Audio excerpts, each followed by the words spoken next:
Be sure to go to flipsidegaming.com and use promo code 6 for 10% off on orders over $10. Do the same at the Grizzly Gentleman. Both of them are fantastic deals and help support the show. What is up, Planeswalkers? 36 back with some more Magic the Gathering Arena. I have new headphones. They are plugged directly into my audio thing. So you know how before I couldn't hear my words? I can hear my words again, and man, I got used to not hearing myself, so this is gonna be fun. Anyway. Today is Abzan Day, so, I played against a Wildgrowth Walker Explorer deck the other day, and I realized, I hadn't played with Explorer in quite some time, and I was one of the few people, apparently, who really enjoyed playing with Explorer, so give it another shot. The bulk of this deck, obviously, is the whole whoop-de-doo Explorer package. I wanted to have, like, Emiel in here because we have a decent number of good ETBs. We only have 2 Bolas Citadel, 2 Command the Dreadhorde because it's very hard for me to build decks with only 60 cards. It's so hard. So, yeah, I wanted to play with both, but I didn't have room for, like, 3 and 3, right? Or even 3 and 2. I had to find a cut somewhere, so that's where I cut. We're rocking the 2 Bloodchief's Thirst. The reason we're rocking 2 here is because we have access to this and technically this. And less of this, but this as well as removal. And I'm hoping that I'm not going to need it as much, although frankly, I end up trimming removal more than I probably should. It's just a fantastic card. 3 Thoughtseizes. We're playing black, kind of, and Thoughtseizes is just an incredibly powerful card against a number of strategies. 2 Seekers Squires, they're essentially the runoff for Merfolk Branchwalker. It is a little bit more defensive, so if we're going against an aggressive deck, having a 2-3 is very slightly better than having a 3-2, insofar as it can't just die to shock. Merfolk Branchwalker dies to shock. This still does die to Lightning Strike, but although this can't trade with as many things because it doesn't have the 3 power, it can technically block more because it has the 3 toughness. Merfolk Branchwalkers. I've essentially talked about this because of this card. It's this but reverse. That's about it. For Wildgrowth Walkers, the cornerstone of the deck, whenever we explore, we get a 1/1 counter on this, and we gain 3 life. In the control matchups, getting that +1/+1 counter is fantastic, and the aggro matchups, getting that +3 life is crisp. Also, what this card allows us to do with Bolas' Citadel is we have Wildgrowth Walker out. We cast some Explorers off the top for life, but we immediately gain that life back, so it's very helpful. 2 Mythos of Nethroi, the other part of our removal. It just destroys anything we need it to. That's literally it. That's the beginning and end of it. 4 Jadelight Rangers, the best of the Explorer cards, just because of the fact that it explores twice. It can be a 4-3, it can be a 3-2, but it'll definitely explore twice, which is nice. 3 Knight of Autumns. I play Abzan, I just play this card, okay? You get to either gain 4, blow something up, or make it big. I like all of those options. 2 Emiel, I already kind of talked about this, but the fact that we can reset our Explorers, get extra value out of Knight of Autumn, I just like the idea of that. Whether or not it'll come to fruition, who knows? But I figured I wanted to also play Thragtusk in this deck, essentially because it works really nicely with Bolas' Citadel, right? Knight of Autumn works really nicely with Citadel, so does Thragtusk. This we get +1 life, this we get even life, right? And then Emiel, of course, can do some really nice things with all of our creatures, and if we have excess mana, which we might, then we can make our things big. What's really awesome to do is when we have a Questing Beast, if that enters the battlefield with Emiel, then we can make this a 5/5, that would be crisp. But regardless, Questing Beast is just a strong card, that's why I'm playing it. That is it, it's just a strong card. Thragtusk, it gains life, it leaves behind a body. This is fantastic against literally everything. 2 Vivien, you might be like, why are you playing Vivien here? And the reason for that is essentially, it allows us kind of a pseudo-Citadel effect, because we can play creatures from our top. Notably, we only have 23 creatures, it's not a ton, but it's not nothing. Sure, we can +1 to get some cool beasts, but that -2 is actually quite interesting when you think about it. So we can -2 on our Vivien to get something like a Jadelight Ranger, sorry. So we cast Jadelight Ranger with our -2. And because of the way this is worded, you get the new creature on cast, right? So you cast this Jadelight Ranger, this triggers, you go search for a Wildgrowth Walker, the Wildgrowth Walker enters the battlefield before the Jadelight Ranger does, allowing you then to get both of those Explore triggers. So that's quite nice. I mean, you also have the ability to Thragtusk into a Questing Beast, which is just brutal. Just any series of these things, really. Obviously, getting a 2, or playing this, like, don't ever -2 if you just have 1. or if you just have 2s, we don't have any 1 creatures in the deck. We almost did, but I decided to take out the 1-mana explore creature for like Scoot or something. Anyway, 2 Command the Dreadhordes. This really doesn't hurt all that much when we have a bunch of things that gain life. You do have to note that we gain life on triggers. None of these things just like give us life as they enter. They give us when they enter, so you do need to be careful about not only how much life total you're putting into it, but also what life total you'll be at if you're against a like burn deck, for example. Right? You don't want to go to 3 against a burn deck, like regardless of if you're going to gain potentially a ton of life. You want to make sure you're at a safe life total against someone like them. Then Citadel, you just get to play the top. We can theoretically sec 10 non-permanents, but most of the time we're just going to value engine with this. This is our mana base. It is very, very basic. Don't at me, I don't make mana bases very well. And we are going to play best of 3 today. We got a Grafter's Cage against the Gabos and Graveyards, Containment Priest against mostly Gabos. But I forgot that I had another reason. Yeah, I don't know what that reason was. I swear I had another reason for it. Whatever. 2 Rest in Peace against the Sacrifice decks mostly. 2 Time Reinforcements against Catch-All aggro deck. 2 Necromentia. I'm playing black. I essentially have to play it. 2 Maelstrom Pulse against essentially any other mid-range deck. 1 Questing Beast against typically control decks. Having the haste is quite nice. I considered using the dinosaur, whatever, I don't care, something Ceratops. I considered using that. However, the pro blue doesn't matter all that much if the removal is all black. The Sultai mid slash Sultai Control is kind of the main thing where I'm thinking of, and you know the haste is what's most important. So being able to have this as a 4-mana haste card as opposed to a 5-mana haste card, I think is going to be helpful, especially considering Questing Beast can hit their face and one of their planeswalkers. Elder Gargaroth, its value card. Thought Distortion against control, casualties against midrange and control. So let's hop into some games.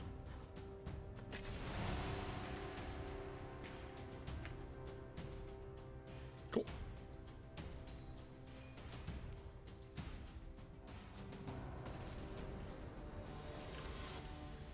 I can hear. So the way RTX voice works, apparently for this, is you aren't going to be able to hear everything that I'm hearing, because it'll filter out by the time it gets to you. It'll filter out all of the things that it detects aren't my voice. I shouldn't say all, I should say most. We don't have this Thoughtseize on turn 1, but that's absolutely fine. Thoughtseize here. So we're going against Bant Control. I mean, I don't particularly love any of these, but I mean, we hit Uro and play this tapped. Next turn, we probably just play Knight of Autumn for big.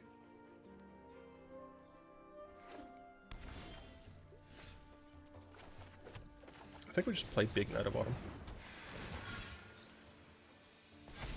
Like, arguably, I could save it for Elspeth Conquers Death, but I'm hoping to kind of just, like, hurt them a lot.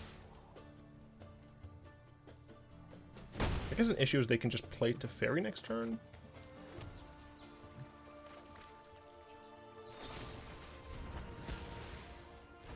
This is like, wait, this is like actually played?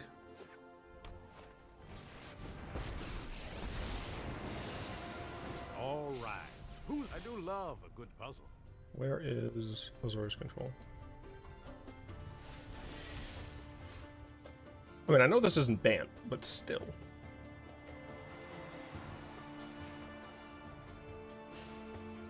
Madness. Go away. Okay. So swift response is a thing. I don't want to... Yeah, I don't want to put Vivien into this Elspeth Conquers Death. Thragtusk will come down, but what's nice is that if it gets removed, it'll leave behind a beast. Note that phasing won't have it leave behind a beast. It doesn't actually leave the battlefield. So I assume they're just going to plus again. They might get rid of their Teferi. Their duplicate. Think fast. Shut up, Teferi.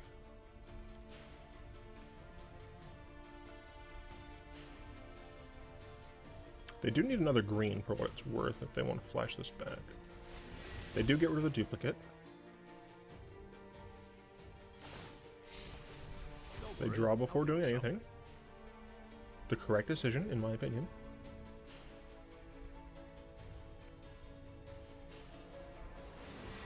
Got rid of a counterspell. I assume because they plan on playing this Elspeth Conquers Death on my Thragtusk. Yeah. Incredibly transparent. I get a 3/3 that I'm going to use to attack Teferi. So he's going to... There's actually not really a reason to -3 here. Yeah, no, my opponent was absolutely correct in doing that. Time's getting short. Not really a reason to do that. So we're just going to play our Vivien here. Hope that they don't have another Elspeth Conquers Death, because that would be pretty unfortunate. We'll get a beast with Trample, I guess? Don't know if it'll matter. I mean, technically you could name Vigilance because of Swift Response, but Time to improvise. I'm not sure. So board wipe would not be terrible here. We don't have a third black for Citadel. But that's not an issue because we don't have Citadel in hand. Alright, they're on 6 mana. Although it looks like they might just be playing Uro here. Interesting. They're just playing the Uro. I was out of sync.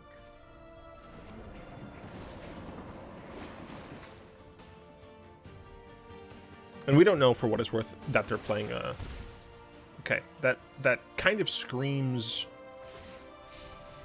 Ideas like seconds. Yeah, that screams counterspell.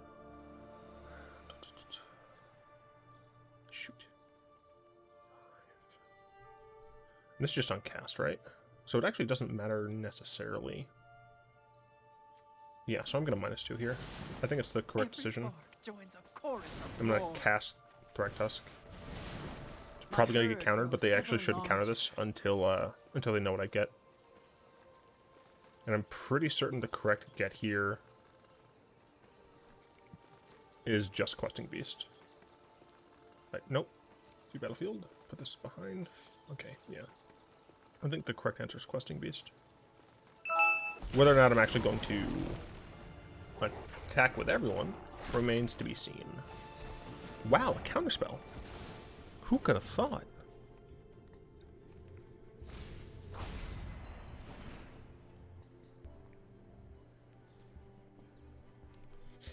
Let's see.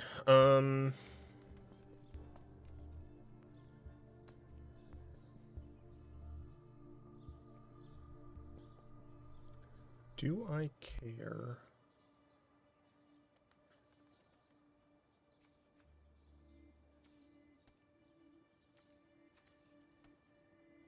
I'm just gonna attack with Questing Beast.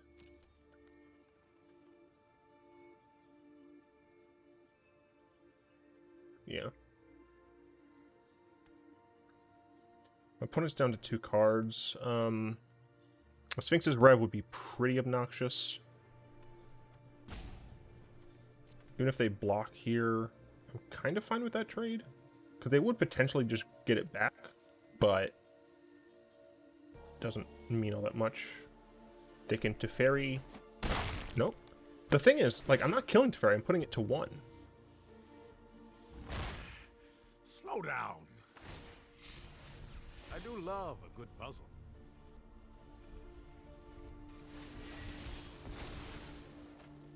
Yes, they got nothing off of that Elspeth Conquers. I think a better play, honestly, would have been, in response to the damage, to, like, phase out my Questing Beast.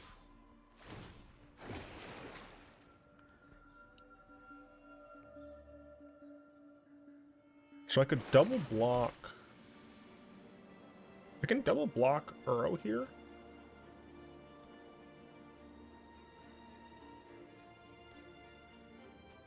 There's 5 other. Yeah, so they can replay Uro. Which I assume they would do. 1, 2, 3, 4. They wouldn't have the mana to do that and Wrath. Double block Uro. Yeah. I mean, I'm definitely going to double block Arrow. Oh, right, I'm so stupid. They can't actually -3. Yeah, so I even get to keep the Questing Beast. Or I get to actually kill Arrow. Yeah, for some reason I thought they could phase out one of my tokens. But they couldn't.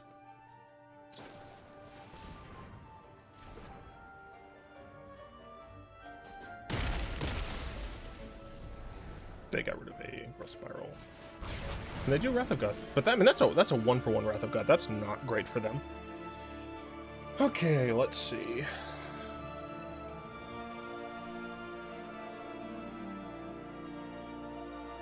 One, two, three, four.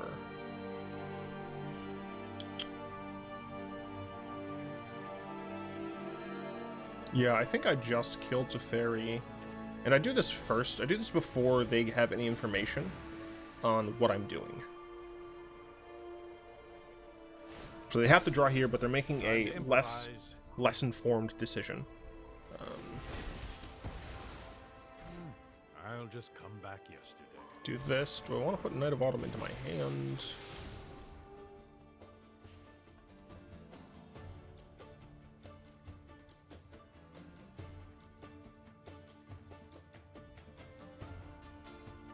No.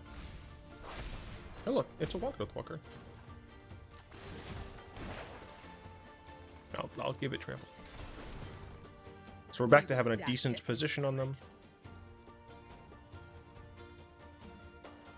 They can Uro, but not too terribly worried. Anyway, Discord question. Peter the Noob asks, I'm noticing there's not a whole lot of personal questions. Laugh emoji. What's your favorite movie or TV show? For TV show, I legitimately don't know. Decent. I legit don't know. I'm not really a movie guy, but I also like haven't watched TV in so long. My favorite movie is Hot Fuzz, the one by yikes, Simon Pegg. So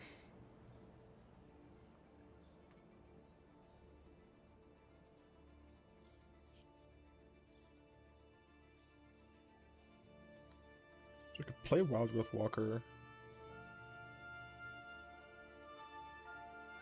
play Seekers Squire. Yeah, okay. Play Walker.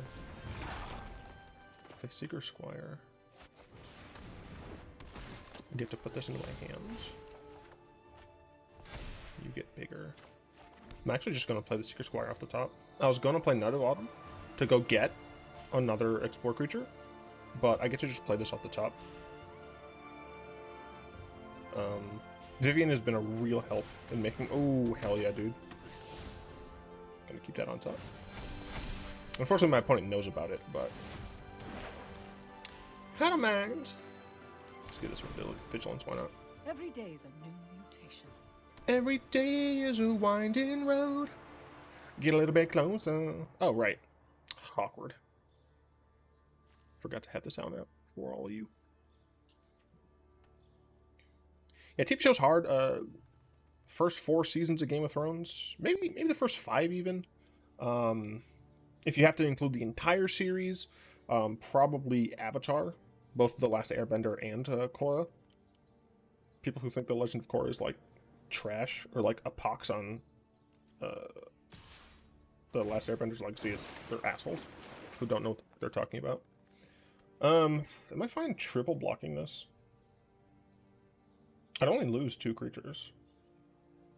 Yeah, I don't even probably care. Get their Uro to die. I mean, the main reason that I have a decent spot in this game is because of Vivien here. So I'm definitely glad for her inclusion. Okay, dead again. Would you like to wrath the board? Go on, wrath the board and play your dumb Uro. Let me resolve Bolas' Citadel. I've seen 2 Sinister Sabotages total. I would be surprised if they're not running Absorb.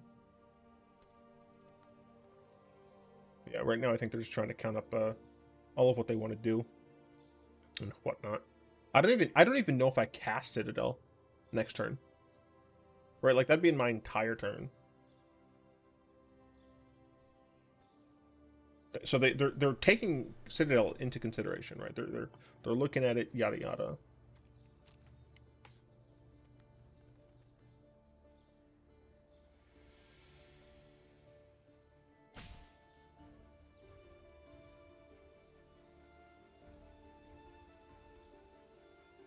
The amount that they looked at it makes me think that they don't actually have a counterspell for it. I'm not... I can't really go off of that information, right?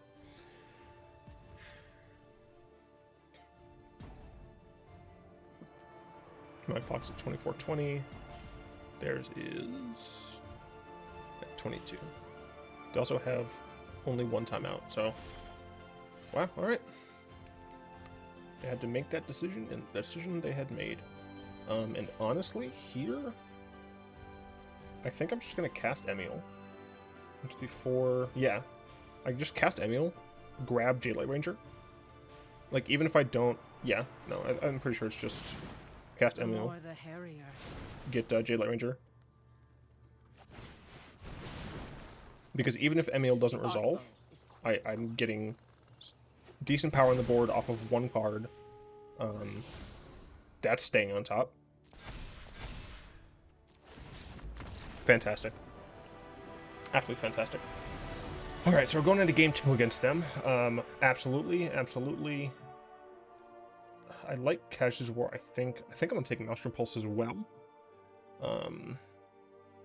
Bloodchief's Thirst I don't love as much.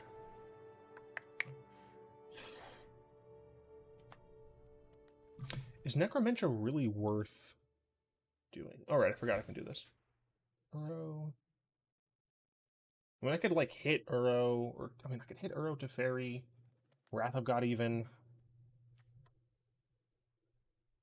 Holy diver, you've been down too long in the midnight sea. Oh, what's becoming of me? I actually don't think I want Maelstrom Pulse here. No, I think Maelstrom Pulse is for, like, when I'm fighting a mid-range battle. I think here I need to maintain aggression while having a few, like, decent hitters. I think Dreadhorde is better than Citadel in this situation. But I could be super wrong. Since I'm bringing 2 other 6-drops, I'm going to trim one of each, though. Again, could be super wrong. Emiel is a little bit more win more. And I'm bringing in another questing beast, so I think this is fine. I think this is what I'll do. Waddle dee, waddle do.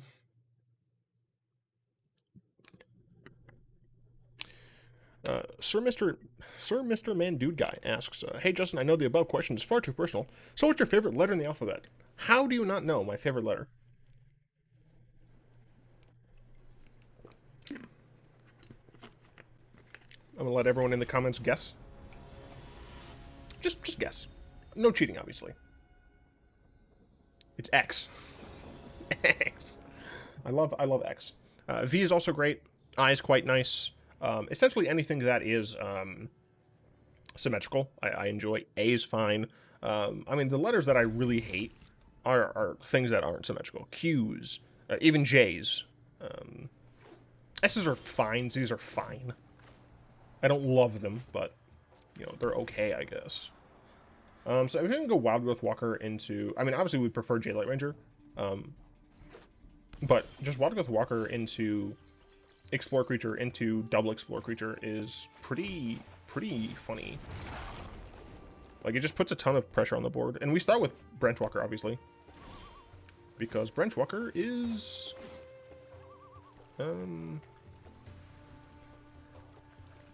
I doubt they're playing Syncopate. Also, does Syncopate hit anything? I don't remember. Yeah, we just cast the Branchwalker. It might get countered. But if our opponent is using... Yeah, the thing is, if our opponent is using counters early on, it makes me a little bit more confident in later turns. But what's nice here is next turn I can Seekers Squire into Branchwalker to potentially get a nice pump. Up the jam. Pump it up. Yeah, no. What are some other things that I don't like? That was your main phase. So they missed a land drop, and they conceded because of it. Got 'ems. Alright, let's play another one.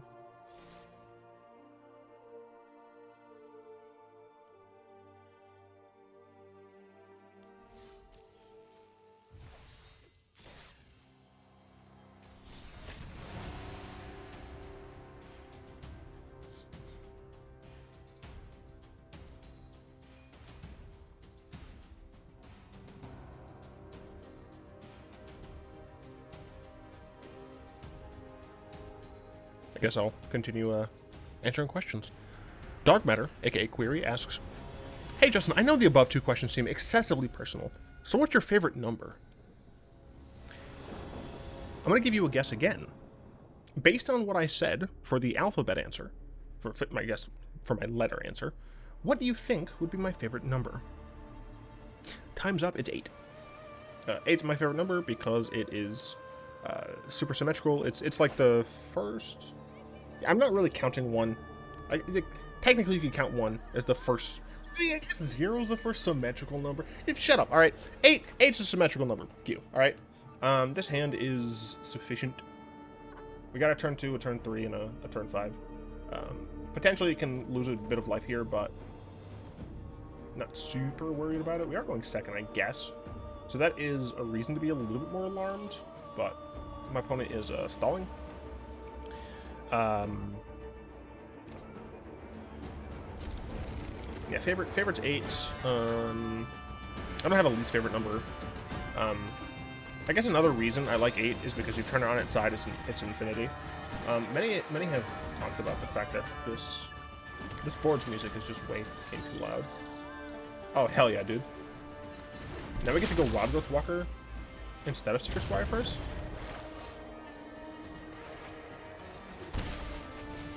So we're going against Sultai mid, I think. Or maybe not. I legit don't know. But I'm going to play the more aggressive one. Yeah, we're going to keep that. And we're going to play this one tapped. We're going to attack for 2. And then next turn we can Thoughtseize and Seekers Squire and play this tapped. That's a little awkward. Okay, this is Sultai mid. We don't technically have to get rid of Nissa here,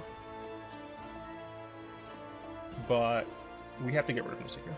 It's the strongest card. I doubt they're gonna play this on 2. They're probably just gonna hold this up.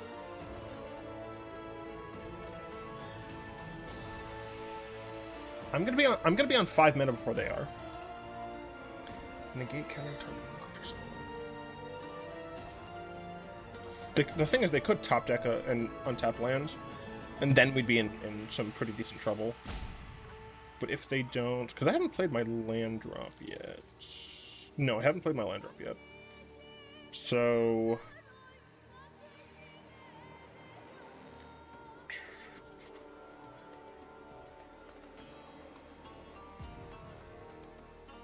damn it. I'm going to take the objectively powerful card. Even though personally, I would have liked to get rid of the negate so that I can have Vivien.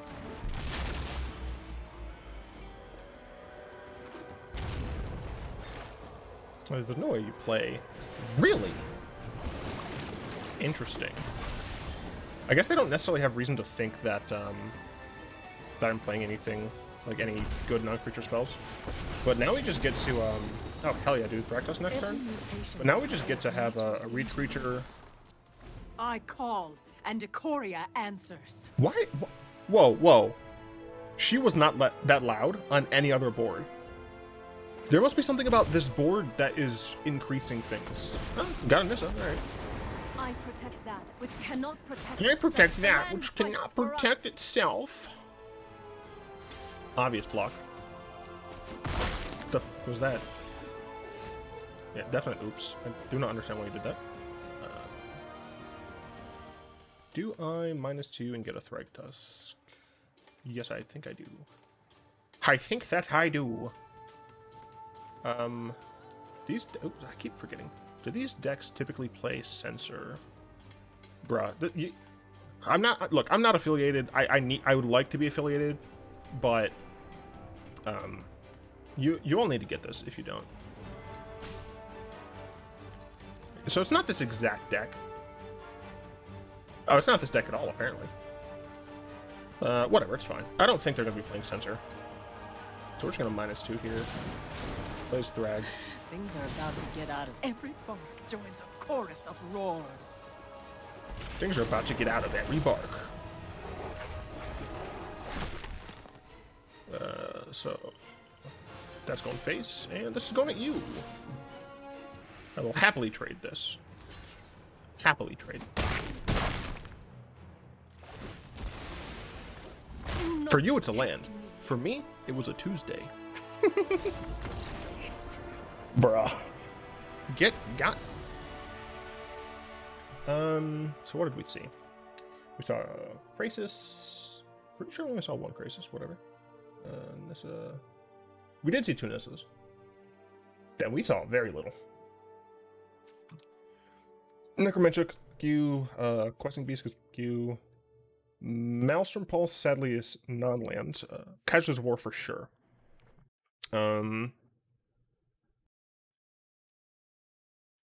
The issue is one that I'm going to take out. Don't think I'm going to need Net of Autumn in this matchup. Could be wrong. I don't think I'm going to need Net of Autumn in this matchup. And I'll drop one of my Emiels. Emiel's nice to have. Possible, I should have brought in a Maelstrom Pulse, but it's possible Maelstrom Pulse shouldn't even have been my sideboard.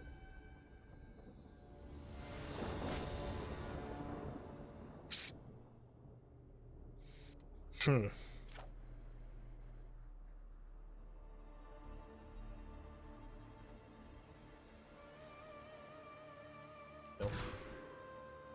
Much happier about this hand.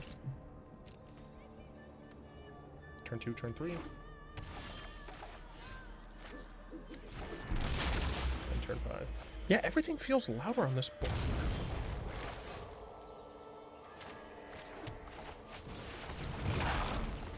Wow. Potentially an Uro. Oh, they're gonna kill my Wildgrowth Walker. Interesting. They could have done that at instant speed, so I'm not entirely sure why they didn't. I don't need to lose any life here, so I'm not gonna. Jeez, alright, I'm gonna end up cycling that.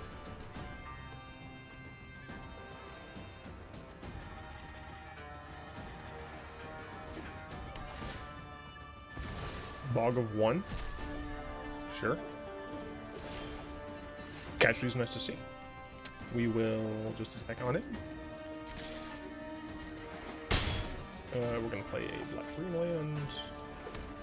And we're going to cycle this end of turn. Ghost Spiral, sure. Could be... Oh wait, they didn't put a land into play. Questing Beast of their own. Fine with.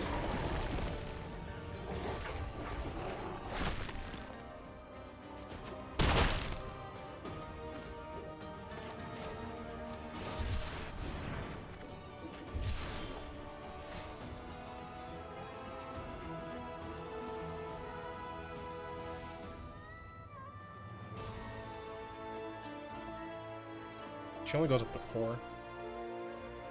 So she could die.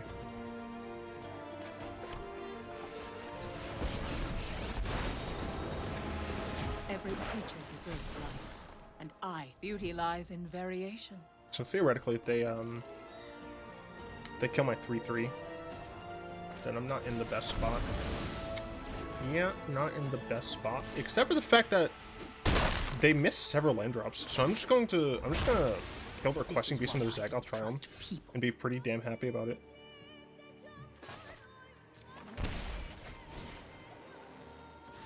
Boom, boom.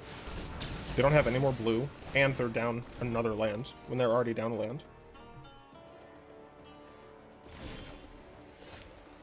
Gonna take everything from you, dude.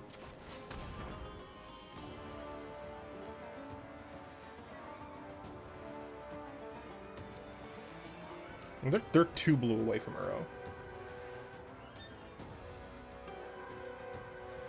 They can pulse something with mine, I guess?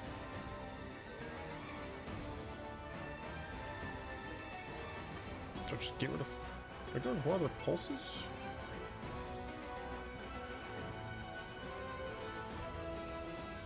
No.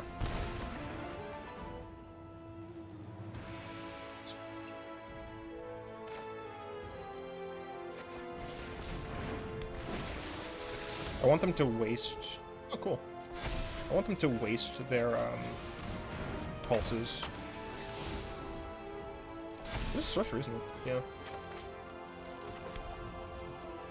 1, 2, 3, 4. Yeah, so next time I'll be able to play Emiel. And if nothing else... Yeah, nice. So we attack in. Although that's sorcery speed. So it's not like they could do anything, I guess. Yeah, it's super strange.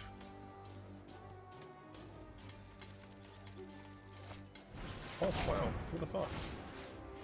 Check my Branchwalker.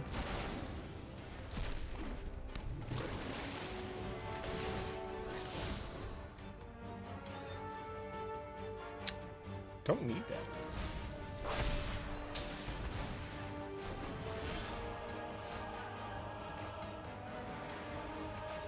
Ah, shoot. I shouldn't have played that. That's fine. I have no reason to shield them, my Temple Garden. I assume they're just gonna pulse my Branchwalker. Yep, yep. But I'm putting them to 2 here.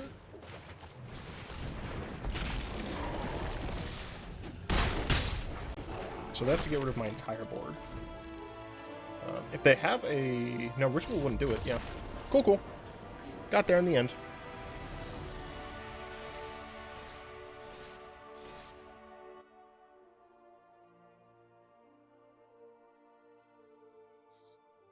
Didn't do any Citadel shenanigans.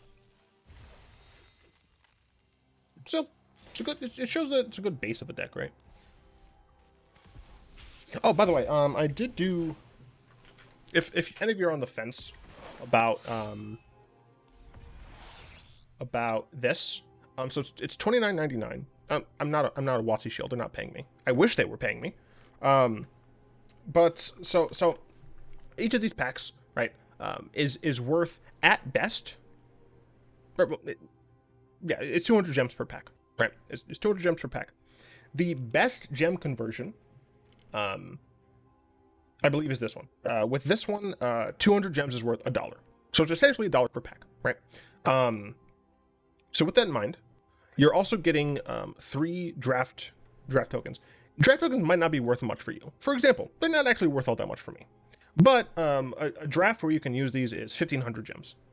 So times that by 3, because you're getting 3 of them, it's 4,500 gems. Add that to the 2,000 gems that you're getting worth for packs, because you're getting 10 packs. 200 times 10 is 2,000. I did my math right? Yeah. I know I did my math right, but I'm so worried that someone's gonna flame me in the comments. Wait a minute. Am I stupid? 10 packs at 200 per pack.